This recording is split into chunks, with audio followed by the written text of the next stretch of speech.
Welcome to the malware lecture. Let's dive in. So what is malware? The term malware is a combination of the words malicious and software. Basically, it's any software intentionally designed to cause damage to the software and/or hardware of a computer or a computer network. Of course, when I'm saying computers, I'm referring to a wide range of devices, from microcontrollers, wearables, such as smartwatches, to mobile phones, tablets, consoles, personal PCs, servers, and so on. What can malware do? Depending on the purpose for which the malware was built, it can do one or more of the following things. Some malware can tamper or even destroy data. In some rare cases, malware can even damage or destroy hardware. It can make systems vulnerable by creating backdoors that can be then used by even more malware. In some cases, malware can install other malware. It can generate spam or create denial of service attacks. It can also deplete the resources of the system and use these resources for malicious purposes, such as denial of service attacks. Last on our list, malware can be used to spy on users, extracting confidential information about the users. In this lecture, we'll have a look at 8 of the most common types of malware: virus, worm, Trojan horse, malicious bot, ransomware, spyware, adware, and rootkit. So let's start with the most widely known malware, the virus. The easiest way to understand a computer virus is to make a parallel with a biological virus. Let's take COVID for example. COVID, like any other virus, needs a host so that it can replicate itself. In order for someone to get infected, some kind of interaction with an infected person needs to happen. Like for example a handshake, staying in close proximity without a mask, or touching something that the infected person touched. Once the virus gets inside the person's system, it attaches itself to healthy human cells and uses these cells to create other instances of the virus, infecting even more cells. A computer virus is a malicious program or code which works in pretty much the same way. First, a computer virus requires a host program which it needs to infect. For example, a computer virus could infect the operating system, such as for instance Windows. Second, a computer virus requires user action to transmit itself from one system to another. Viruses cannot spread without some sort of action from a user, like for example opening an infected Word document. And third, similar to a biological virus, a computer virus infects other programs, inserting its malicious code. Now that we know what a virus is, let's have a look at some types of viruses. First, we have the polymorphic virus. A polymorphic virus changes its code each time it replicates itself. It does this to evade detection by antivirus programs. Because of this reason, modern viruses are usually polymorphic. Next, we have the boot sector virus. This type of virus is triggered whenever the victim starts their computer. After that, we have the file infector virus, which inserts malicious code into executable files such as for example media player, Word, Excel, or the operating system. Another type is the browser hijacker, which alters certain web browser functions. The altered functions could for example automatically direct the user to a malicious website. Next on the list, we have the resident virus. This type of virus inserts itself as part of the operating system and is loaded in the RAM memory whenever the operating system loads. Next, we'll discuss about direct action virus. This type of virus is triggered when the user executes a file containing the virus. Otherwise, the virus remains dormant. Yet another type is the macro virus. Macro viruses are written in the same macro language used for software applications such as Word, PowerPoint, or Excel. This type of viruses spread when the victim opens an infected document, which often spread via email attachments.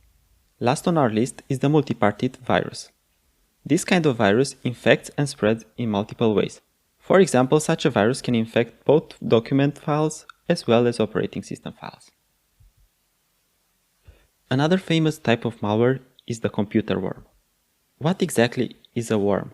A computer worm is a standalone malicious program that self-replicates in order to spread to other computers.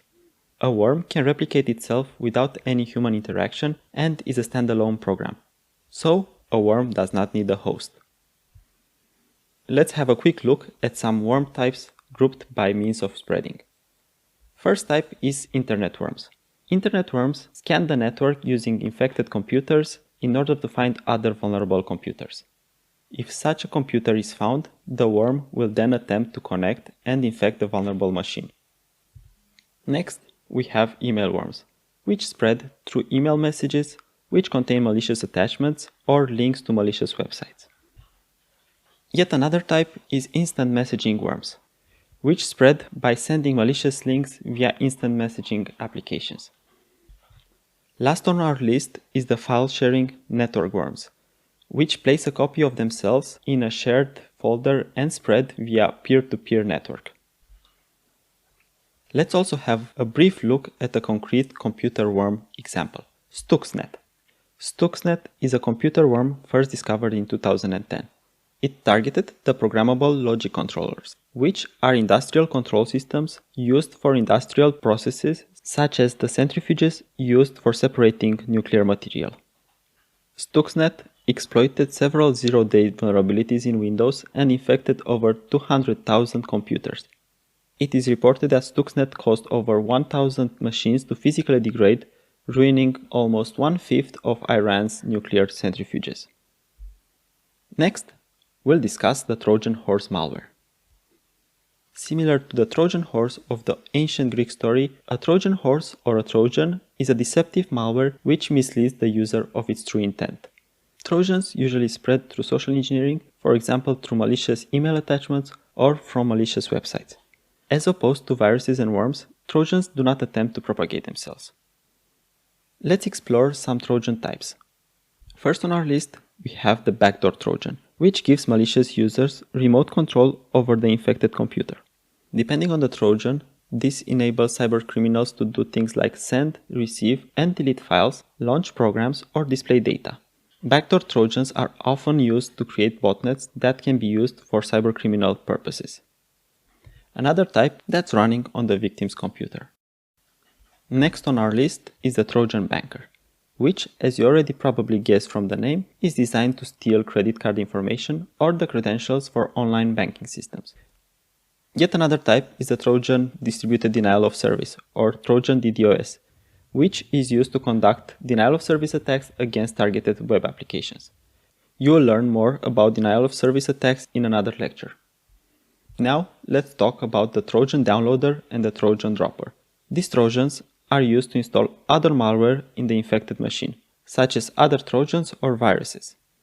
The Trojan Downloader basically downloads and installs other malware, while the Trojan Dropper contains other malware source code embedded inside of it. The Dropper uses embedded source code to install new malware on the infected computer. Next, we have the Trojan Fake Antivirus, which pretends to be legitimate antivirus software. They are usually designed to obtain money from their victim in return for detection and removal of threats, even though the threats that they report are actually non-existent. After that, let's have a look at the Trojan Ransom. This type of Trojan can modify data on the victim's computer so that the victim cannot use the data anymore.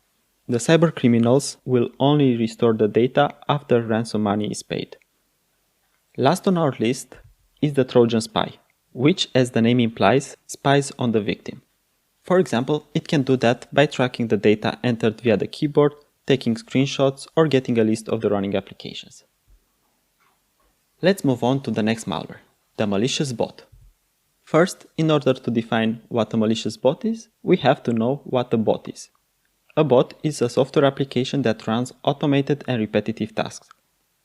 The most common use of bots is web crawling, in which bots gather information from the web.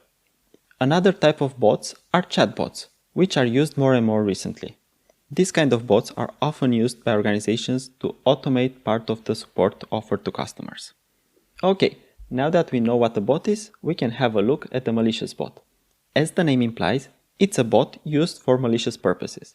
Malicious bots are usually self-propagating malware that infects computers. These bots then are used for cybercriminal activities. Multiple computers infected with malicious bots can form a bot network called botnet. Botnets can have different types of architectures. Some of the first botnets use the client-server architecture, in which the bots act as clients and connect to a server also known as Command and Control Center. The Command and Control Center then issues commands to the bots execute the commands and relay the results back to the Command and Control Center. We can see an example of a client-server architecture on the top right part of the slide. In the middle, we have the server, the Command and Control Center, and around it we have the clients, the bot-infected computers. The main disadvantage of this type of botnet architecture is that if the Command and Control Center is compromised, the whole botnet can be potentially shut down, since the Control Center issues commands to the whole botnet. A more resilient architecture is peer-to-peer. These botnets do not have a centralized server, and each bot behaves both as client, which receives commands, and as server, which issues commands. How does this work? One way can be as follows. Each bot searches the network for other bots, adding them to a contact list when found. The owner of the botnet can issue commands from one of the bots, and then the bot spreads the command to its known contacts. Then each of the contacts spreads the command further on.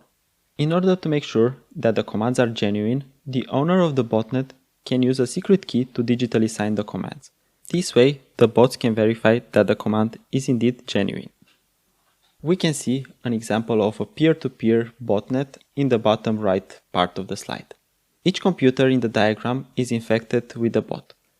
In the diagram, we can see that we don't have the central server anymore and that each bot has several connections to other bots in the botnet. Now, let's explore some malicious bot types. First, we have the spam bots, which, as the name implies, are designed to propagate spam emails or messages. Another type is distributed denial of service bots or DDoS bots, which are used to initiate distributed denial of service attacks against specific targets. You will learn more about this type of attack in the denial of service lecture. Next on our list is registration bots. These bots use specific email addresses to sign the victim up to numerous services in order to flood their email inbox. This can be used to distract from important messages such as a security breach. Now, let's talk about malicious website scrapers. Besides legitimate purposes, website scrapers can also be used maliciously. For example, malicious website scrapers can be used to obtain the content of websites in order to create malicious copies of said websites. Related to this, there are bots that scrap the internet for information about individuals. For example, such a bot could scrap information from social media such as LinkedIn and Facebook so that cybercriminals can use this information to prepare spear phishing attacks. Other types of bots can open backdoors on the infected computers so that even more malware can be installed. Last on our list, we have viewbots, which are used to generate fake views, comments, and likes on the internet. As a concrete example of a botnet and a Trojan, we will talk about Emotet. Emotet is a malware which was first detected in 2014. It started as a banking Trojan that was designed to steal banking credentials. Emotet evolved into a downloader Trojan used to install other malware. Then, Emotet was also configured as a botnet, delivering malware as a service to cybercriminals. The cybercriminals using Emotet could, for example, obtain banking credentials of victims using malware or install ransomware on infected computers. Emotet spread through spam emails. The emails contained infected attachments such as malicious Word documents that contained the malware. Recently, it even used the fear of COVID to spread itself via spam emails, pretending to educate victims about COVID. Emotet was one of the most active and dangerous threats up until recently. Emotet has suffered a major disruption in January 2021 after a major collaborative effort from international police. Police has captured several hundred servers around the world which were used to manage infected computers, spread the malware, serve cybercriminal groups, and improve Emotet. Next on the malware list is ransomware. Ransomware is a type of malware that threatens its victims with blocking access to their data or threatens them with publishing confidential data on the internet unless a ransom is paid to the attackers. The most common types of ransomware are encrypting ransomware, non-encrypting ransomware, and exfiltration.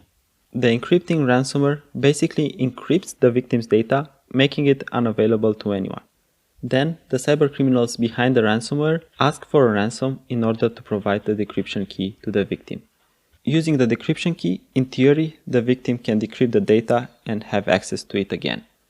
However, be aware that even if the victim pays, there is no guarantee that the cybercriminals will actually provide the decryption key. The second type is non-encrypting ransomware, also known as scareware. This is a less dangerous malware, which just pretends that it has encrypted the victim's data. For example, such scareware can display an image on the victim's computer saying that the files have been encrypted by ransomware. This would be done in order to scare the victim into paying the ransom. However, in case of scareware, the victim's data is still intact. Last type is exfiltration or leakware. This type of ransomware threatens to leak online personal data of the victim, such as, for instance, private pictures or private conversations, unless a ransom is paid. However, similar to encrypting ransomware, the victim has no guarantee that the attacker won't leak the data anyway. Let's have a quick look at a concrete example of ransomware. WannaCry is an encrypting ransomware which was first discovered in May 2017. WannaCry is an encrypting ransomware which was first discovered in May 2017. It spread through the internet using an exploit named Eternal Blue, which targeted Windows operating systems. The Eternal Blue exploit was allegedly leaked from the US National Security Agency. Even though Microsoft released a patch in March 2017 that fixed the vulnerability exploited by WannaCry, in May 2017, WannaCry still spread to over 230,000 unpatched computers around the world. You can see on the left side a picture with the countries affected by the initial WannaCry attack. The affected countries are colored in red. WannaCry impacted many companies and organizations, such as the Spanish telecom Telefónica and the British National Health Service, impacting multiple hospitals which had to turn away patients and cancel scheduled operations. WannaCry also impacted FedEx, Deutsche Bahn, Honda, Renault, the Russian Interior Ministry and the Russian telecom Megafon. The original attack of WannaCry was stopped a few days later after a kill switch was found which prevented WannaCry from spreading further. Next, we'll talk about spyware. Spyware is malware that infects devices in order to gather information about its victims. For instance, depending on the spyware, it can gather information such as credentials to different websites, browser history, list of applications installed, emails sent and received, the input introduced from the keyboard, or credit card information. Next on our list is adware. Adware stands for Advertising Supported Software and is basically software that is designed to generate ads. Adware can also encourage users to install additional software promoted by third-party users. Adware is not necessarily malware. It can be used in legitimate use cases in which developers obtain extra income from ads. These ads can be embedded in their websites or applications. There are also other types of adware which can be potentially unwanted applications.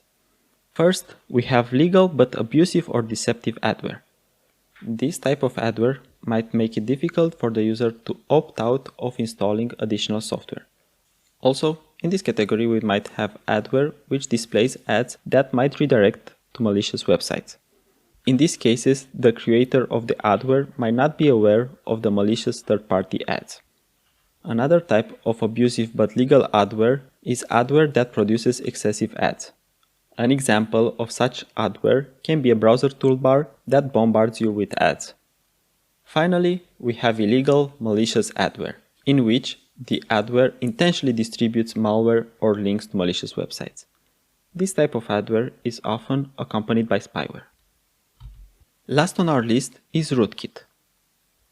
The term rootkit is a combination of the word root, which is the name of privileged account in Unix-like operating systems, and the word kit, which refers to the collection of software that implements a tool. A rootkit is a set of software tools used to gain privileged access or control over a host. It is usually classified as malware since it's often used for malicious purposes. Malicious rootkits are designed to stay hidden and conceal themselves as well as other malware. There are, however, some legitimate utilities using rootkits. For example, some applications that emulate hardware or software, or some applications that are used to detect cheating in online games. With that, we conclude the exploration of different malware types. Before we wrap up, let's have a look at the malware matrix. You might have already noticed that some types of malware can overlap. To better understand the relations between different malware types learned today, we will explore the following malware matrix. A virus cannot be a worm. Why? Because a virus requires a host, while a worm, which is a standalone program, does not. A virus cannot be a Trojan either, because a virus can replicate itself while a Trojan cannot. Besides that, a virus can be a malicious bot, ransomware, spyware, adware, and finally, can use a rootkit to gain privileged access and/or conceal itself. Next, let's have a look at the computer worm. As we discussed, it cannot be a virus. Also, a worm cannot be a Trojan horse, because a worm can self-replicate while a Trojan cannot. Again, besides that, a worm can be any other type of malware, such as a bot, ransomware, spyware, adware, and similarly to the virus, it can use a rootkit to gain privileged access. After the worm, let's talk about Trojan. As we already mentioned, a Trojan cannot be a virus or a worm. But similarly to the worm and virus, it can be other types of malware such as bot, ransomware, spyware, adware, and rootkit. Next on the matrix, we have the malicious bot, which can also be any other type of malware. After that, we have ransomware, which similarly can be any other type of malware. One small note for ransomware. While technically possible, it does not make much sense for a ransomware to also be an adware. Next, we have spyware, which can also be any other type of malware discussed today. After that, we have a look at adware. Similarly, it can be any other type of malware discussed today, with the note that for adware, it does not make much sense to also be ransomware. Last, we have the rootkit, which can be used by any other type of malware discussed today in order to gain privileged access and/or conceal the malware. I hope that after discussing this matrix, you now have a better understanding of relationships between different types of malware discussed today. To recap, in this lecture we learned what malware is, what it can do, we explored the most common types of malware, looking at their capabilities and some concrete examples. Finally, we had a look at the malware matrix to better understand the relationship between different types of malware. With that, we conclude this lecture. If you have any questions, don't hesitate to ask us. See you soon in the next lecture.